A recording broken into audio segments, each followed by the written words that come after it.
大家好，我是冯尼哥，欢迎来到我的频道。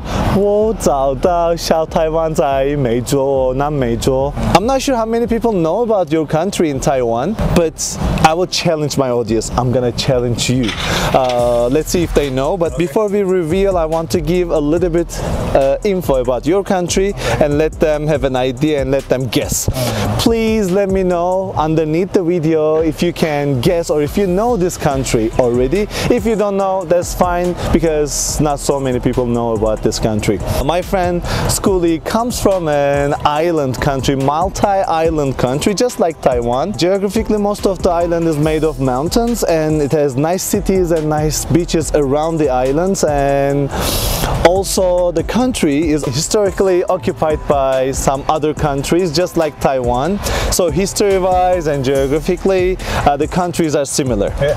Plus, it's also hot, right? It's so hot. Yeah, like he can take the heat better than me, but humidity-wise, it's not the same. Yeah, it's more cool. Yeah. If I know about Taiwan before coming to Taiwan, Taiwanese people get surprised. Oh yeah. Like, for example, my wife. When I told my wife that I knew a lot about Taiwan, she was like, "Oh no, it's Thailand, it's not Taiwan," and she was surprised when I gave facts about Taiwan. If somebody knows about your country, you'll be surprised, right? Very surprised. Yeah, because it's a small multi-island country in the middle of Caribbean. So let's reveal the country by introducing you as well. Okay. So maybe you can introduce yourself and reveal the country. So my name is Skully. 我来自三克里斯托夫. It's a small island in the Caribbean. I think the population is maybe 50,000. 50,000. So we probably all know each other.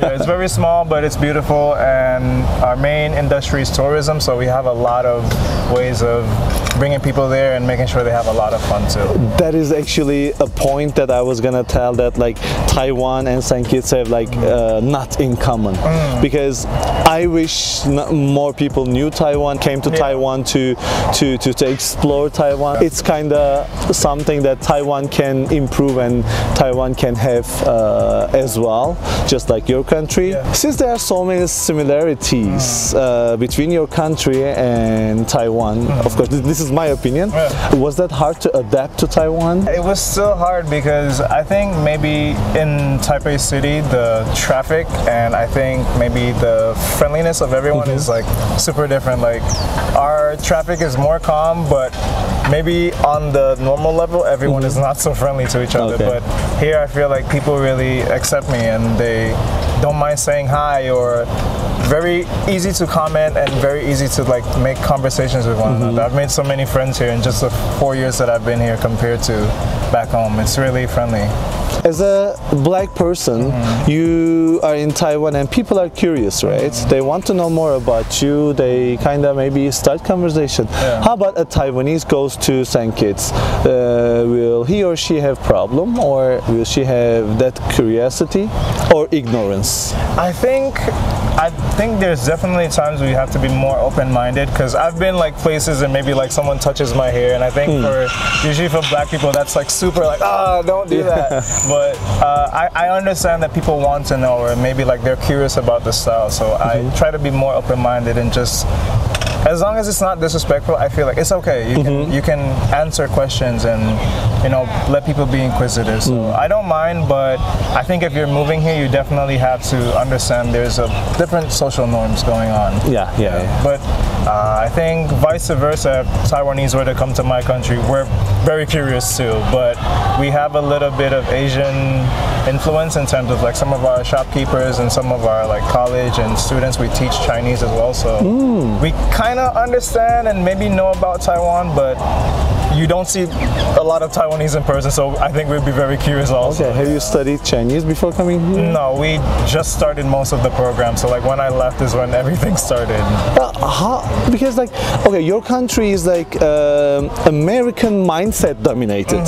I'm not saying American dominated because it's like British colony before, British right? colony before. So many people know and admire US in your country, as far as I know. Like, let me know if I'm wrong. No, that's correct.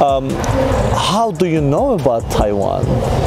Mostly because we have the diplomatic ties with them, so I think a lot of the news that we get is like crossed over right back into it. And there's a lot of development in terms of like there's farms, there's expos, a lot of, they go into classrooms, try to talk to the students about colleges and stuff. So we kind of get like, hey, Taiwan is our friend, and we kind of send and exchange people, I think, a lot of times too. So Taiwan is beautiful. There's a lot of places I think the outside world will be very curious of, and people say Taiwan is small, but it's more bigger than my country, so I always feel like, hey, it's pretty big. But I think there's a lot of different atmospheres you can get. You can get the city vibes in Taipei, and then right over next to Keelung is like you can have the waterfall, the caves, and that stuff. So I think it's everything for everyone if you're looking for. So if you travel here, you'll find what you're looking for. My friend Skully is a rapper. If you're a music artist and rapping or singing in English, destination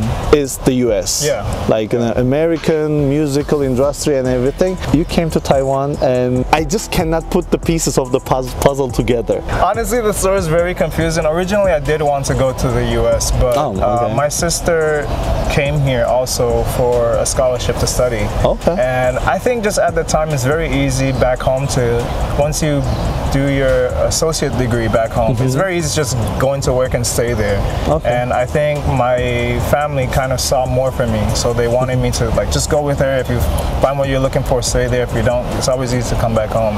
And I think when I came here, I immediately like started making friends, and I wanted to start music previously back home, but I didn't get the equipment in time, and it's like it all landed in Taiwan, so it's like just start while you're here. And I think over the years it's just been, I didn't stop, and it kept growing. So I was like, hey, maybe my home is here and I can put more Chinese in it. And then I started experimenting with that, and it started working. So I kept going. Yeah. I have to cut you here.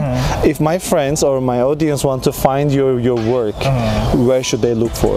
Well, I'm on all platforms, but I think Spotify and YouTube and Instagram is like the more popular ones. Let's put all the links under the video so they can kind of find your work and then support you. Thank you, thank you. When I listen to new singers, new coming singers, I see that beginning vibe. Like I'm gonna say, I hope that guy improves and stuff.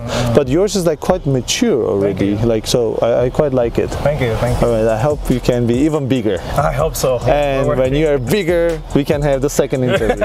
Okay, that's the promise.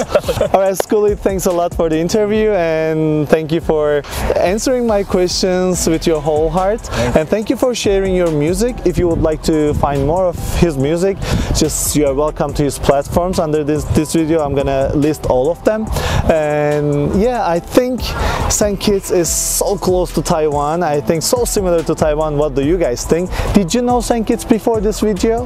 Let me know, please. And don't forget to like, subscribe, and leave your comments underneath the video. See you guys next time. Bye bye. Peace.